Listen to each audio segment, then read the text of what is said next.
महाराष्ट्राच्या राजकारणात ज्यांनी आजच्या परिस्थितीत सामाजिक स्वास्थ्य बिघडवण्याचं काम जर कोणी केलं असेल तर ह्या माणसाने केलं. मला तिकीट देताना ह्यांचाच पुढे हात होता, माझ्या मागे त्यांचाच हात होता. पण आज जे मराठा विरुद्ध ओबीसी, म्हणजे तुम्ही असं कसं म्हणू शकता की न्हाव्यांनी आता मराठ्यांचे केस कापू नयेत? अरे जे 12 बलुतेदारांच्या मुळे हे गाव जिवंत होतं, वाण्यामुळे, लोहारामुळे, कसायामुळे आपल्या गावात असतात की नाही, हे सगळे धंदा करणारे लोक असतात. गावाच्या बाहेर एक कसाई असतो. पूर्वी गावात कसाई नसायचा, का थोडंसं दुकान गावाच्या बाहेर असायचं आणि म्हणून गाव एकत्र असायचं, सगळे एकत्र असायचे. तुम्ही ही फूट पाडलीत.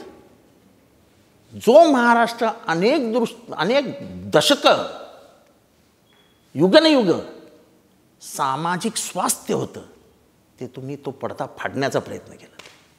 महाराष्ट्राचा उत्तर प्रदेश झाला असता, नशिबाने वाचलं होतं, आणि त्याला कारणीभूत हा माणूस आहे.